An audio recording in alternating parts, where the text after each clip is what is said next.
Ladies and gentlemen, along with former Vice President Mike Pence getting a visit from the Federal Bureau of Investigation today, there's a pretty big story. It's McCarthy removing a very, very important Democrat from the House Foreign Affairs Committee. Hit subscribe to this channel, ladies and gentlemen. I will have a live stream later tonight, or later this evening, probably around 5 p.m. or so. So be here for the live stream. I wanted to do this quick live stream to talk about a political consequence of removing Marjorie Taylor Greene. I believe Lauren Boebert was removed as well. So this is a political consequence, ladies and gentlemen, of removing Republicans when they say something that you don't like. Consequently, when Democrats say things that are controversial or hurtful, then they get removed. So Democrats set the precedent for this. Hit subscribe to this channel, to my super chat. I cannot thank you enough, ladies and gentlemen. And here you have McCarthy takes on press after House kicks a specific Democrat off committee, calls for code of conduct. This is Fox News, CNN. House passes resolution to remove the latest Democrat from the Foreign Affairs Committee. Washington Post, Democratic representative kicked off committee after party line vote in House. So it's important to remember that when they decided, and this is the important thing, ladies and gentlemen, when they decided to remove Marjorie Taylor Greene, and I believe Lauren Boebert was removed from committees, I think. I'm not 100% sure, but when they decided to remove a Republican from a committee, they set the precedent. So generally, you're going to be removed from a committee historically if you committed a crime or if there was some, big problem, not something you stated, okay? This congresswoman stated numerous things that were very offensive. Eric, hello. Will, hello. To my super chat, I cannot do this without you, ladies and gentlemen. If you want to support these live streams, if you enjoy these live streams, your super chat support is greatly, greatly appreciated. So here you have a situation where Democrats have already had Swalwell, they've already had Schiff. Now this Democratic congresswoman is removed. So their power and influence within Congress is nothing has been diminished substantially. Okay, so you have a situation, ladies and gentlemen, where here, if you look, ladies and gentlemen, if you look, it's unbelievable. It's really, really unbelievable. Marjorie Taylor Greene loses House committee assignments. NPR. This was in February of 21. Okay, she was removed because of statements or things that she stated that Democrats felt were so egregious there needed to be political consequences. Okay, they set the precedent for this. Okay, here's the thing: when their sensibilities were leveled against them, and I say this with all due respect, Democrat, Republican, anybody, no matter where you are, no matter what your political leanings are, God bless you. Doesn't matter who you are. But when the morally superior liberal Democrats have their sensibilities leveled against them, okay, it's a big problem. Suddenly they say, "Oh my God, how dare you? How dare you do this?" And it's like, well, you set the stage for this. If you set the stage for this, House votes to strip Marjorie Taylor Greene of committees. If you create a precedent for this, then it's going to happen. These types of things, exactly, Zach. Will, hello. Eric, hello. These types of things are going to take place if you set the precedent. Okay, so that's the problem here. When Democrats ran the House of Representatives, they did so that they accused Trump of things he never did. So Adam Schiff and Eric Swalwell would routinely use or They would routinely utilize their post, their their their membership of House Intel. You have Democrats utilizing their membership of other committees to just go after Trump. That's really all they did. They wouldn't even vote for a Medicare for all bill or a single payer health care. That's one of the things that they obsessed over on the left. When I was on the left years back, they focused on that, and that was their main focus. One of their main objectives. They wouldn't even vote for that on the floor of the House of Representatives. Okay, so you have a situation, ladies and gentlemen, where they utilized Congress to go after Trump. It didn't work. Now, I do think eventually he's going to get indicted because they have to. They essentially have they put themselves into a corner. They've cornered themselves, and they almost have to indict Trump. But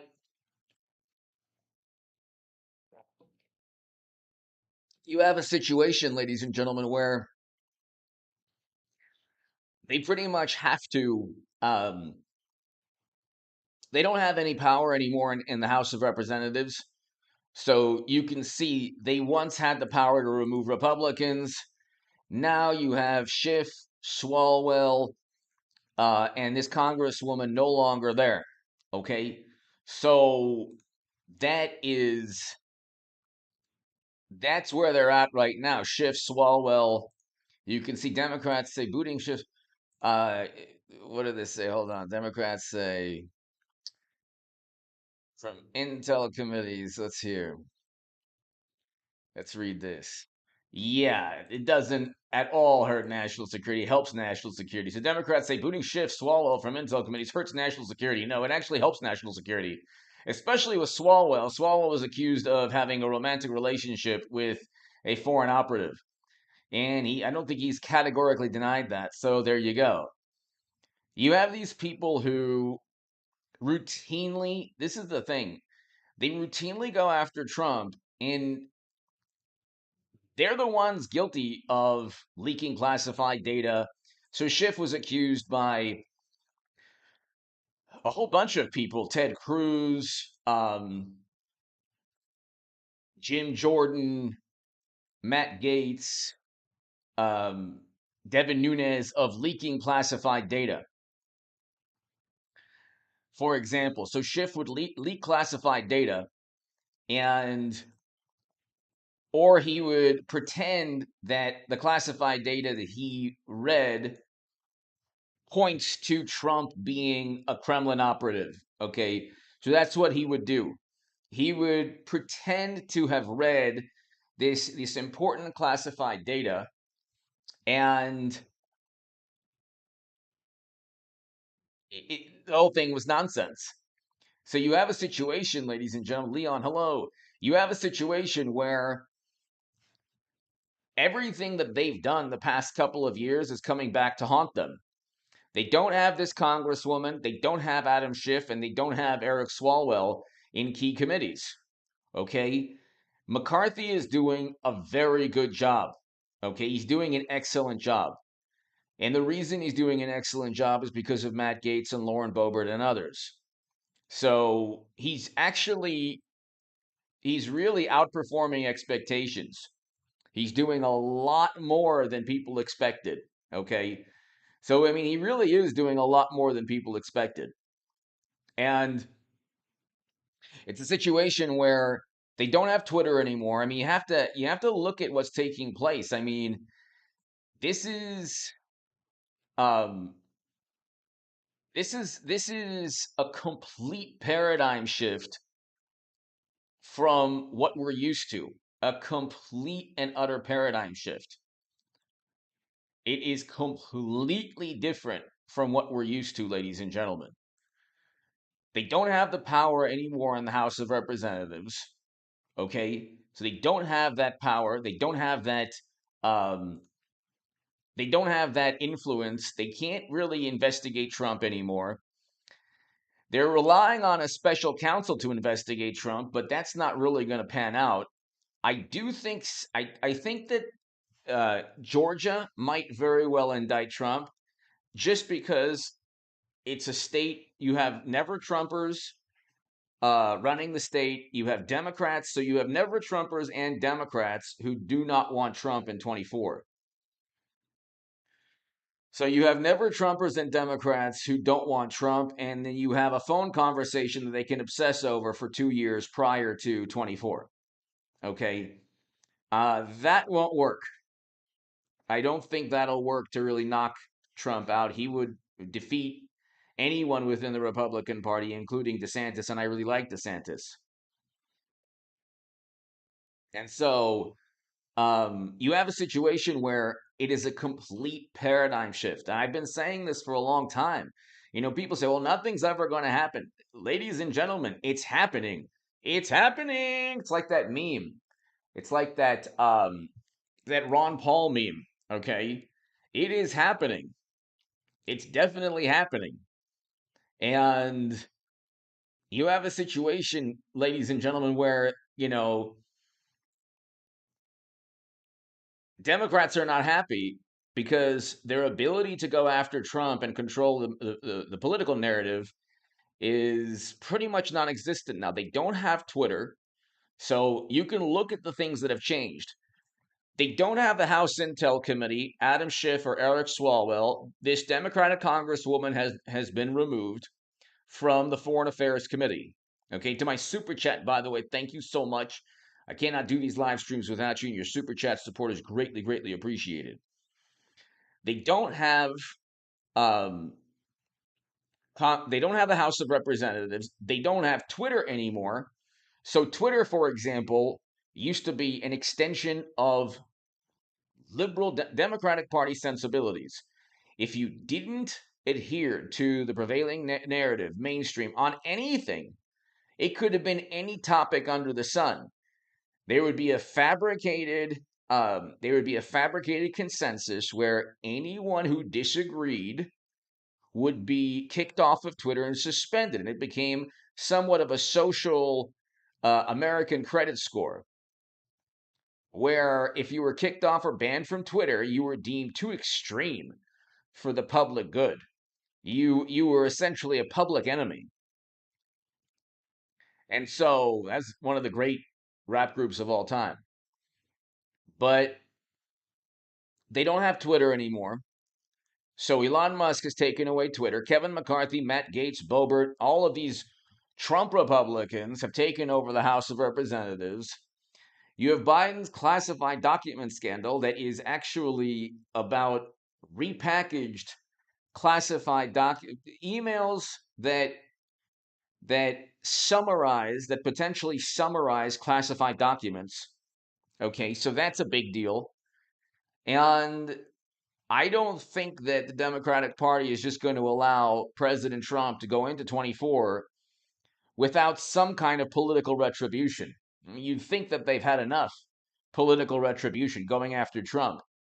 The interesting thing is, I was watching, ladies and gentlemen, every so often there are certain channels that'll pop up that I'll see because I used to be on the left. I was on the left most of my life.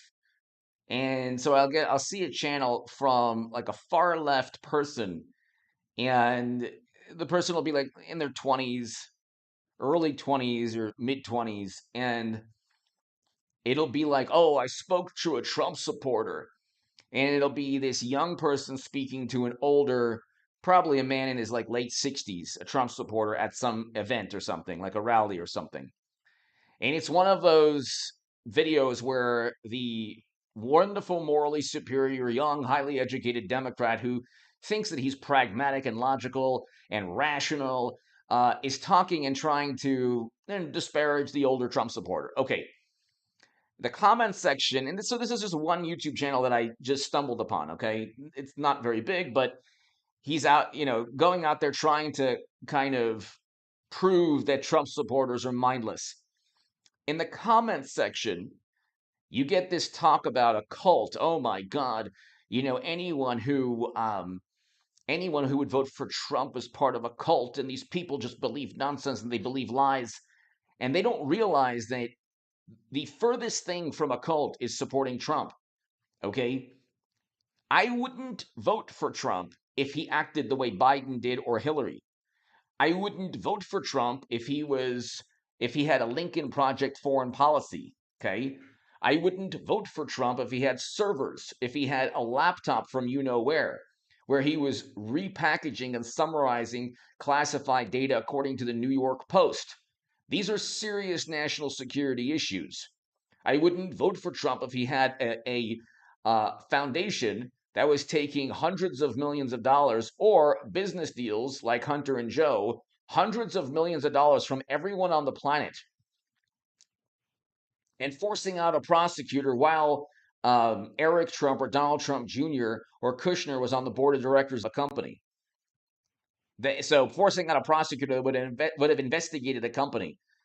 I wouldn't vote for Trump if immediately after he was in the Oval Office, there was an invasion in Europe. I wouldn't vote for Trump if after his tenure we were 90 seconds to midnight. Okay? Or we had a recession induced by his policies. So I wouldn't vote for Trump if he had if you look at Biden's record, which is abysmal, okay? He doesn't have a foreign policy achievement. He only has a catastrophe that they've spun into, well, at least Trump isn't in office. But it's like, no, this happened. There was an invasion in Europe while Biden was in office, not while Trump was in office. The entire time Trump was in the Oval Office, and the entire time he was president, all we heard was that, oh my God, the Kremlin is happy. Well, then why did they invade? Why on earth did they invade when Democrats were in charge? I thought that Democrats were the JFK Cold Warriors. So I mean, these are questions that need to be answered. If you're really part of a cult, you can actually say, I wouldn't vote for Trump. And most Trump supporters would not vote for Trump if his economic and foreign policy record was that of Biden's. The cult is actually the people who just mindlessly vote for Biden or any Democrat. Because MSNBC, CNN, The Washington Post, New York Times, New Yorker, The Atlantic, Vanity Fair, Esquire, Rolling Stone, all of these publications, including the former Twitter, say one thing, repeat that one thing, and then we find out immediately that the one thing or the one accusation turns out to be a complete lie or hoax or fabricated, accusation. This is the McCarthy. If Trump blamed another country for his failures, I wouldn't vote for him. The way Democrats blamed Moscow for their failures. That's all they do is when they railroaded Bernie Sanders, okay, Trump's economic record is fantastic. We had record low poverty. We had record low poverty. What more could you want? It's not, I mean, if you look, okay, so Trump, record low poverty. We had record highs in household median income and record low poverty. He cannot control what Andrew Cuomo or Whitmer or Newsom, he can't control what they do. So the last year of his presidency, when Democrats shut down economies, that wasn't Trump's fault. How on earth was that Trump's fault? He's a president. The poverty rate fell to 10.5%, the lowest on record since it was recorded, starting 1959. We have a poverty rate that was the lowest on record with Trump. We had household median incomes the highest on record. And we had economic growth for every demographic group. He had an amazing economic record. Born and raised honks, hello! Free Assange, I agree. I agree. I agree. We should definitely do that. I agree.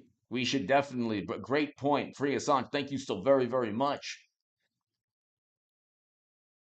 But the truth is Democrats don't like the truth. They blame Moscow for the truth.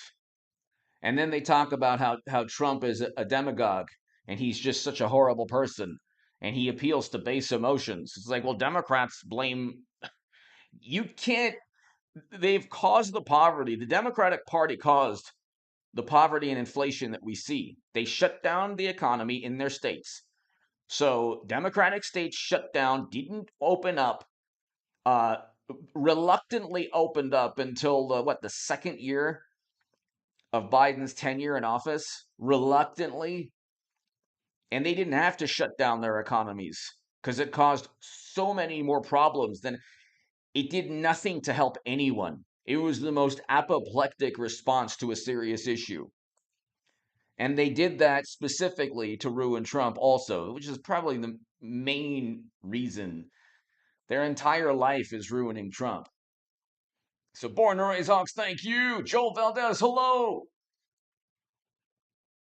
We had an amazing economy with Trump. 2019 was a fantastic year in terms of the economy. Poverty rate fell to 10.5%. Lowest poverty rates. If you're a socialist and your whole aim or objective in life is to make everyone, to alleviate poverty, well, Trump is, Trump should be admired by people on the left.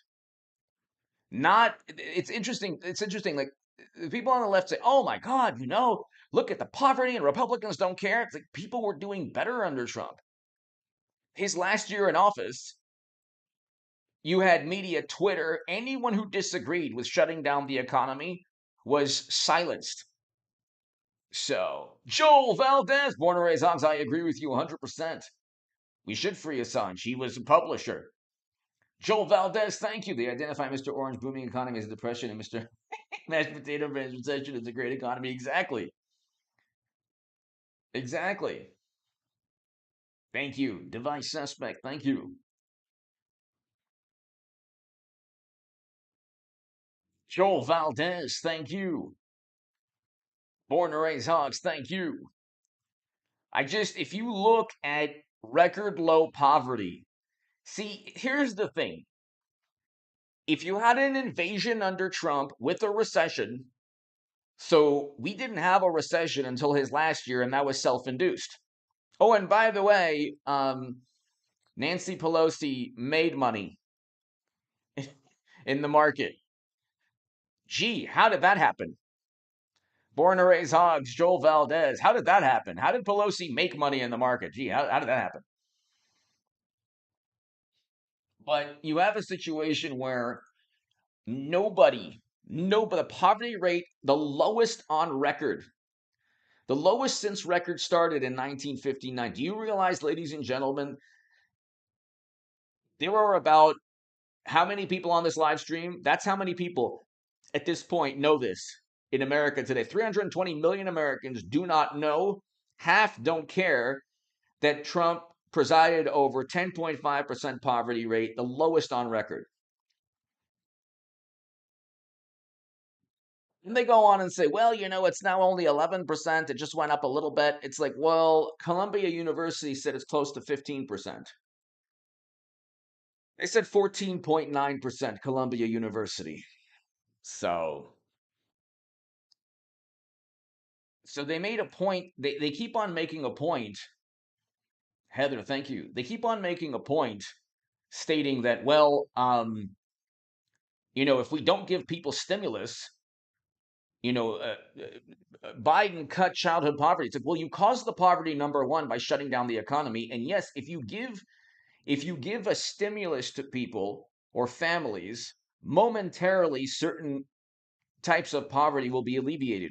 The problem is you don't want to continually give stimulus. You want to focus on growing economic growth. Joel Valdez, thank you. Born and Raised Hawks, thank you. You want to focus on economic growth. That's the thing that Trump did. He focused on economic growth. And the thing is, it's like, I mean, you get all of these very petulant arguments. Well, he didn't build his wall. It's like, well, they fought him on it. He tried to do everything.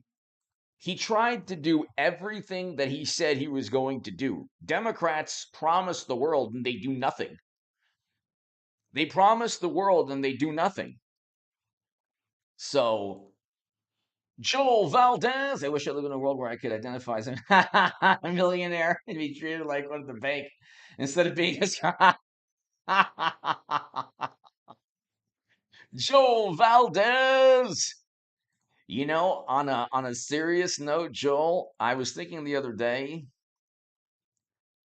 and I mean, you hear this all the time, but happiness and health, as long as you can. Mr. Beast was talking about. Mr. Beast is like an amazing, awesome person. I have a great deal of respect for Mr. Beast. He deserves, I mean, the hundreds of millions that he has, and he deserves all of it.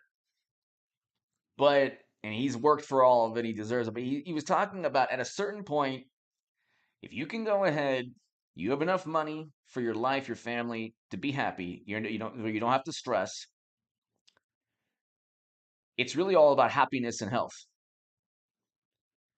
Joel Valdez, it's really only about happiness and health. I mean, there are people who have tens of millions of dollars who aren't happy. And it's not that money can't buy happiness. At a certain point, you do need money to ensure a basic level of happiness. Okay. But at a certain point, how many cars do you need? How much jewelry, how many cars do you need? How big of a house do you need? Now, if you like that, if you can afford that and you like it, more power to you. But it's not going to that you got to be happy before you got to be happy before owning, 20 cars or whatever. It's really about the happiness. Dante, hello. You grow the economy by focusing on middle class, not on corporations. I agree with you on that. I agree with you on that. I agree with you on Dante. Thank you. Dante, yes, you grow the economy by focusing on middle class, not on corporations that hoard wealth. That's true. That's true. I agree with you. Middle class, unfortunately, in my mind, what happened the past couple of years really harmed and hurt the middle class. I just, people were prospering and doing well, and you know, they didn't have to shut down restaurants, for example, because at a certain point, people weren't going out on their own. But if when a governor, and Dante, great point. Thank you so very much.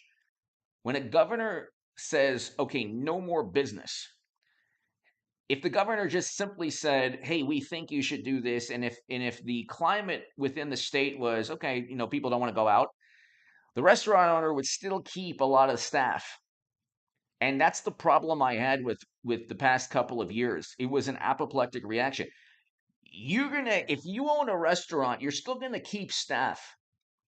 You're still gonna keep staff if you keep most of your staff or half of your staff, even with tough times. But if you have a proclamation from the governor saying, okay, that's it, it hurts the middle class. But I agree with you. The middle class has to prosper. Absolutely. Joel Valdez, yes, I'm wealthy and health, happiness, and metro to work. Nice. God bless you, Joel. Joel Valdez, God bless you. And that's the main thing. God bless everybody here. Dante, everybody here. Born to raise hogs. Everybody here. Thank you. The main thing is health, happiness, and money is great. Money is fantastic. That's why I'm begging for super chat. It's fantastic. But I've known people who have a great deal of money who aren't happy. Um, the money is the happiness has to come from something other than, the inanimate objects. So then you can enjoy your life. Then you can go and enjoy your life. And then you can enjoy the money. There's no point in I think, like, for example, the stimulus checks, which hurt the everything that Democrats pushed, in my mind, from the shut down to the eviction moratorium. These are things that they had to do. So when they gave stimulus checks, they did so as a response to shutting down the economy, which hurt the average person. And you didn't have to shut down the economy. If people don't want to go out because they're afraid to go out, they should, you'll see that pretty quickly. When they made that a short-term law, they made these laws that imposed these draconian policies. It made no sense and it hurt the middle class. I think that, you look if you look at the policies during Trump's administration and you look at Democrat policies, the first thing that Biden did was go after oil and gas companies. Then he was sued. The average person, the middle class person, puts gas in his tank or her tank and drives the kids to like baseball or soccer, or has to work and live a life, and they do so. Then not everybody drives a Tesla. um and it's like, even if you drive a Tesla, it's probably, if you I wrote an article, if you look, the cobalt is mined. So the cobalt, the lithium, and the nickel, for the batteries, are mined in locations throughout the world where indigenous people, risk their lives. They risk their lives in these terrible, terrible mining situations. I wrote my first Federalist article, so it's not definitely not Greene. Dante, thank you. Joel, thank you. Thank you, Joel, as always. Dante, thank you. Born to Raise Hogs, thank you so much, as always. Thank you.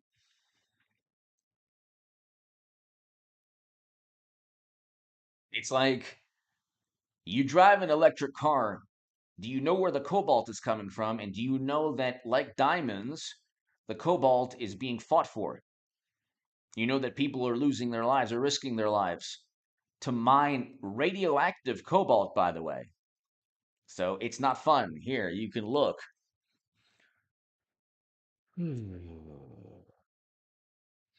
Okay. You look. Radioactive. Okay. This is in the Congo and other countries. Southern Congo. The vast deposits of cobalt and copper. These are all, they risk cancer, people risking cancer. But at least you're driving the Tesla. At least your carbon footprint is not that of a truck, where people don't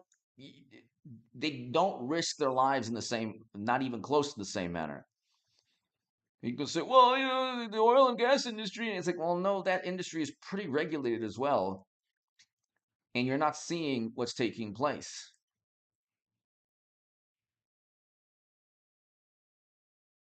Particles emitted cobalt mining consist of radioactive emissions.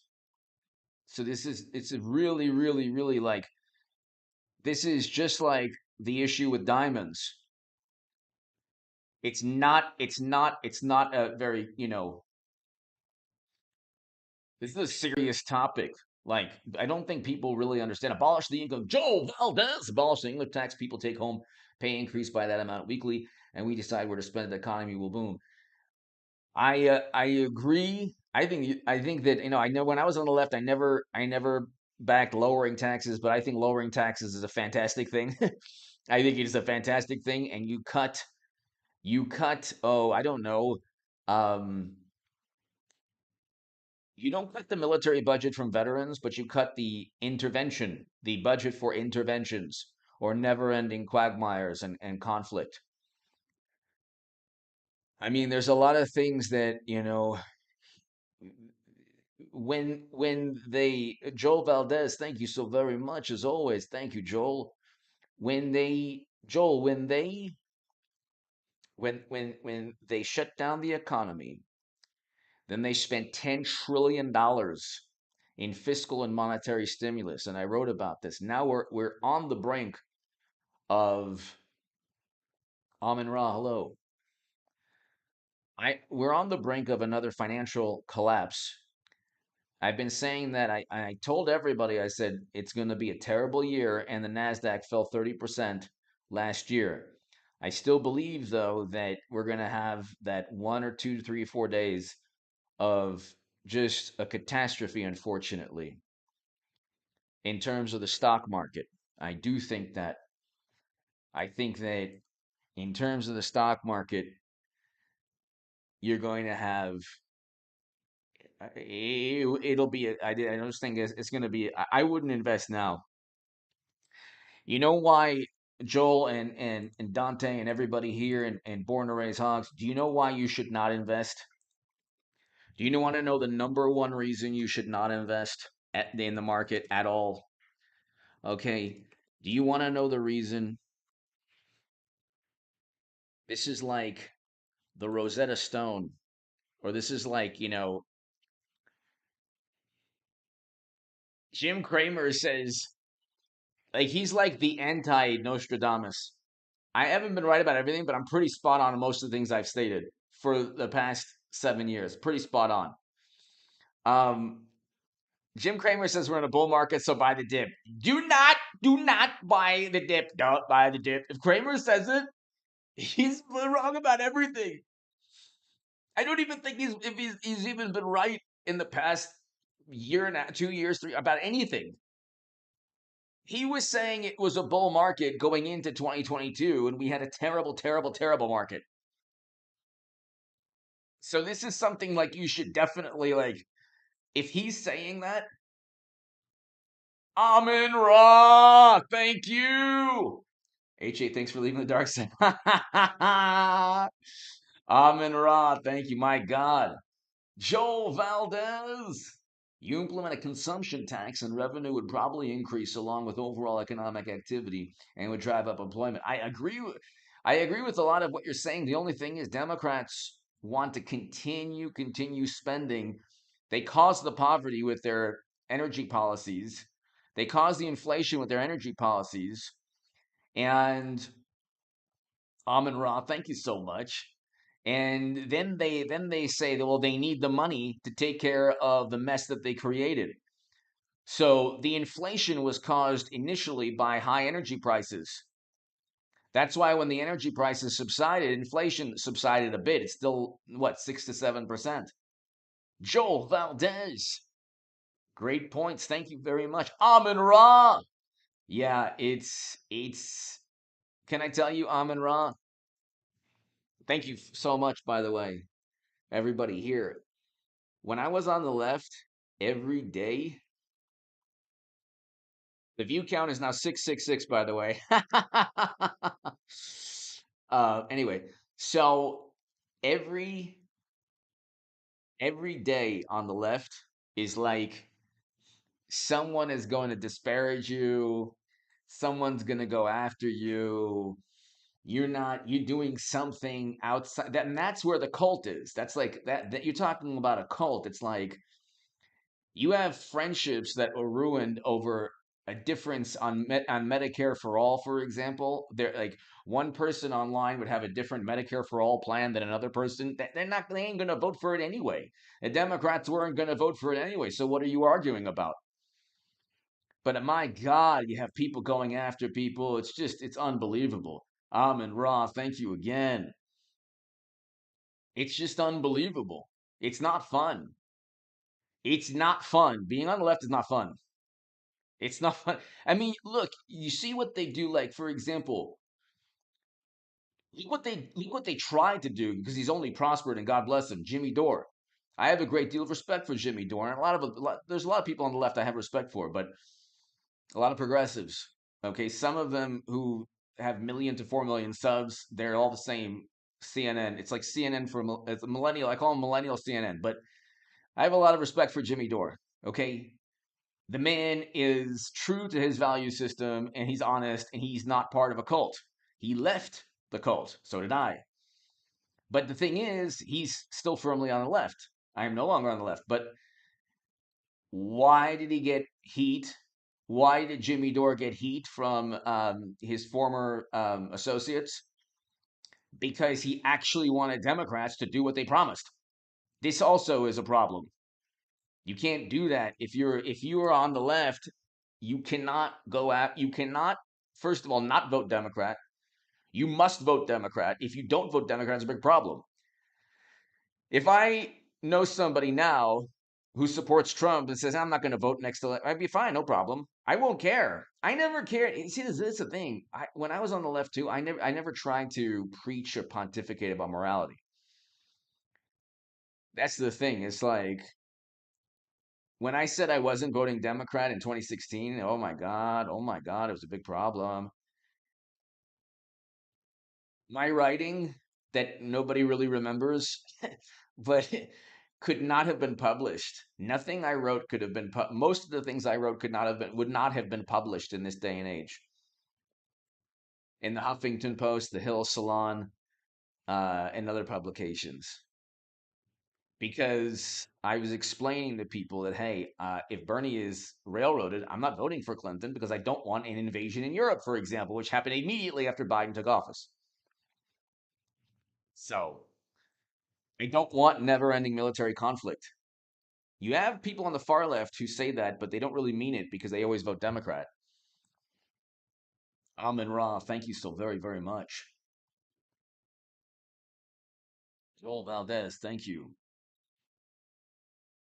Everybody here, Dante, everybody here, Born to Raise Hogs, everybody here, thank you so very, very much. Trump, he shouldn't have said things. Okay, he shouldn't have gone after LeBron James. He shouldn't have gone after, the Warriors or, NFL athletes. He could have stated his positions in a more eloquent way or less bombastic because it took away from his accomplishments, which were a great many accomplishments. He had a lot of accomplishments that the left, you would think, would appreciate. You know, here's the thing. Jim Cramer, nice guy. Wrong on everything. Trump, a pit bull, a Rottweiler. Actually, yeah, those are nice dogs. He's like Trump is like a guard dog, not so nice and cuddly, but he's right about a lot. You see that Trump is right about a lot. He's like, think Biden, you're going to have the stock market tumble, and the stock market tumbled. Nasdaq was down 30%. I said people don't. I said crypto would crash. Did I not say crypto would crash, ladies and gentlemen? I was saying that at 40, okay, the Bitcoin would crash. Okay, and you know what? It's like if you touch the market now, yeah, Bitcoin's going to go down to 15 again. It's at 23,000, but I was saying at 40. If you invest now, you're going to lose your money. And I don't say this to be malicious because he's a nice guy. He seems like a really nice guy, Kramer. This man is on CNBC. He's been consistently wrong about everything. I mean, you're talking about the day before Facebook earnings, the day before, I think it was Netflix, I forgot. He talking about the day before earnings where he's like, buy it. It's a fantastic buy. Buy, buy, buy. It tanks in after hours. I forgot like there's specific stocks. Here, we'll just go and it's like you can just I mean, this is kind of enjoyable, not enjoyable because people. It's not. I don't want people in my here.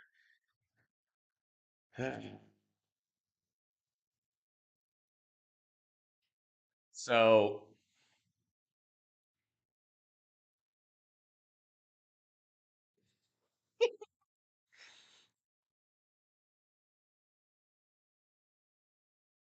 hold on.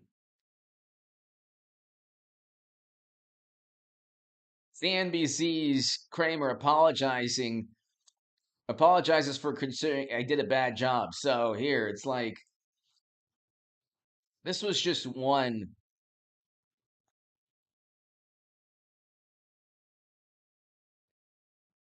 Over the last month, the company's stock has plunged from 138 to 98. I made a mistake here. I was wrong. I trusted the management team. But it wasn't just that. It was a whole bunch of stocks. What I think it was Netflix also.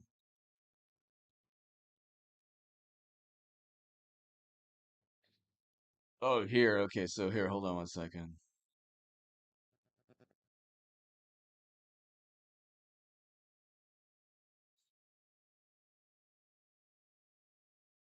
So hold on.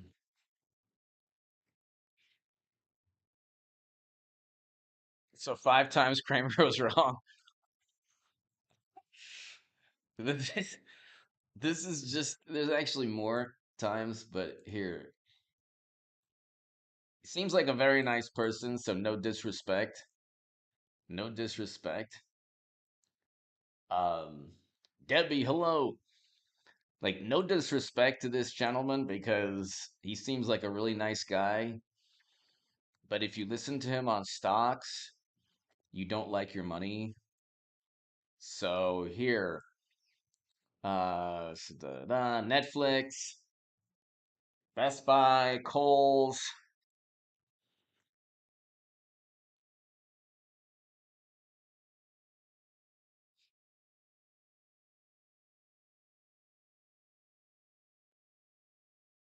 6 months later. So,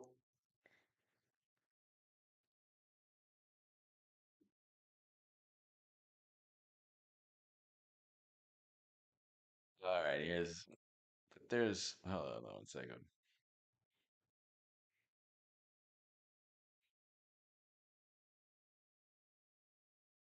Anyway, here,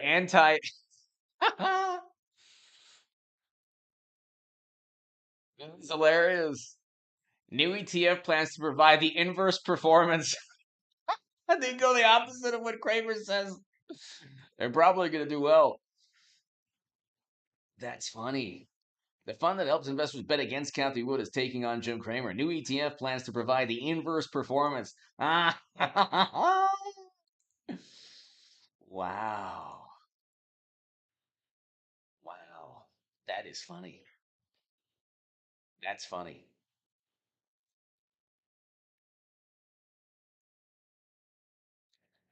ER, it's the algorithm. Lisa, Lisa, thank you. Thank you, Lisa. Lisa, thank you so very much. Greatly, greatly, greatly appreciated. Thank you, Lisa. Greatly appreciated. I appreciate that very much. Thanks to my super chat. I thank you so very much. I will have a live stream also, probably around 5:30 or so, or 6. So there's an ETF that bets against Kramer's picks. Okay? So they should tell you a little something.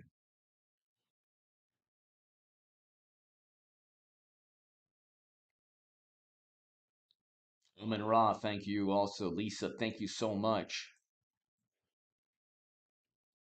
So yeah, I mean, you have a situation where the media, here's the thing with media, okay? He's like a nice person, Kramer, Jim Kramer. People like watching him, but there's a ETF that literally bets against his picks. He's wrong a lot, and people have lost money on his picks. Okay, so but he's a nice guy. Trump is right a lot of the time. He's like, look, the market's going to tank. We're going to be 90 seconds to midnight. He doesn't say that verbatim, but he said foreign policy is going to be a catastrophe. But he's not a nice guy to a lot of people, so they don't care. Americans would rather, unfortunately, a great many Americans would rather have the, they would rather have failures alongside people they like than success stories with people they don't like. Or like some people would rather not prosper with Trump and fail with Biden simply because of Trump's personality. Lisa, thank you so very much.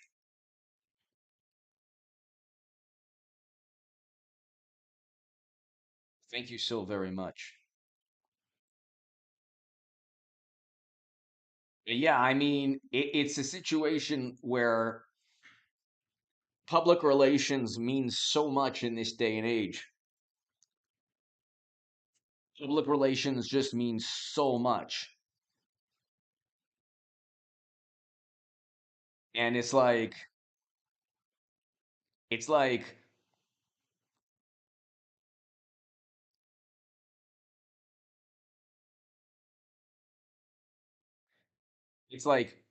I don't understand why.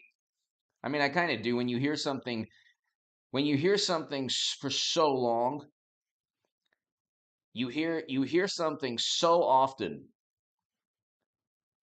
that eventually you're going to start to believe it. So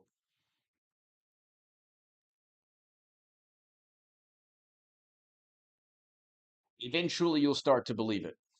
When you hear something, when you hear that, oh, Trump is a mean person, he's so horrible, oh my God. And then Biden, he's like such a nice person and such a good person and such a nice individual. It's like eventually there are a lot of people who will just they'll be okay with losing as long as Biden and media, as long as media is happy. As long as media is happy, they won't mind losing with Biden.